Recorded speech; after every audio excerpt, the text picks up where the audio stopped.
नमस्कार। আমরা আজকে ঢুকে পড়েছি লাহাবাড়িতে।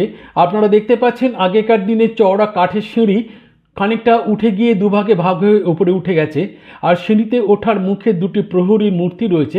আর সিঁড়িটি সুন্দর করে আলপনা দেওয়া হয়েছে খয়েরি রঙের উপরে সাদা রং দিয়ে। সুন্দর লাগছে দেখতে। আমরা সিঁড়ির পাশ দিয়ে বাড়ির ভেতরে প্রবেশ করেছি। আপনারা দেখতে পাচ্ছেন সামনে প্রশস্ত উঠোন আর তার তিন দিকে দোতলা প্রাসাদ আর সামনে রয়েছে দুর্গা দালান, তিন খিলান বিশিষ্ট। আপনাদের সেই প্রাসাদটি দেখাবার চেষ্টা করছি। দেখুন ধবধবে সাদা রঙের এবং খয়েরি নকশা করা বা বর্ডার দেওয়া রয়েছে বাড়িটি সর্বত্র সাদা আর খয়েরি রঙের কাজ রয়েছে। খুব সুন্দর অপূর্ব এই প্রাসাদ সম বাড়িটি।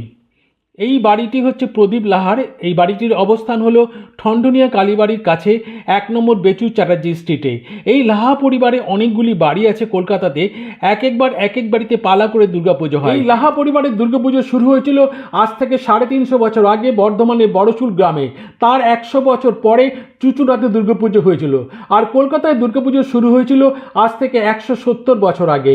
এনাদের দুর্গা প্রতিমার একটা বৈশিষ্ট্য হচ্ছে যে মা এখানে দশভুজা নন, প্রহরণ ধারিণী নন, অসুর দলনী নন, মা এখানে মহিষমর্দিনীও নন।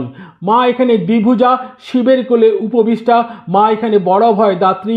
এখানে মায়ের হরগৌরী মূর্তি পূজিত হয়। মায়ের হাতে কোনো অস্ত্র থাকে না। এই লাহাবাড়ির কুলদেবী হলেন জয় জয় মা, যা একটি অষ্টধাতুর তৈরি দুর্গা প্রতিমা। যে প্রতিমাকে রূপোর সিংহাসনে বসিয়ে এই মৃন্ময়ী মূর্তির পাশে রেখে 4 দিন ধরে নিয়ম নীতি মেনে পুজো করা হয়। আপনারা ভিডিওতে হয়তো সেই ছবি দেখতে পেয়েছেন। আপনারা পর্দায় দেখতে পাচ্ছেন দোতলা সুদৃশ্য ঝকঝকে বাড়িটি। তবে এটিকে বাড়ি না বলে প্রাসাদ বললেই বোধহয় ভালো হতো। এই বাড়ির রক্ষণাবেক্ষণের হাল যথেষ্ট ভালো। এই বাড়ির পুজোর কিছু নিয়মকানুন আছে, তার মধ্যে একটি নিয়ম আপনাদের সঙ্গে শেয়ার করি।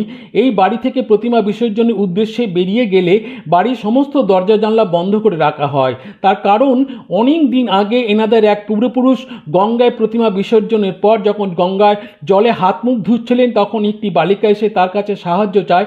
তিনি তাকে ফিরিয়ে দেন।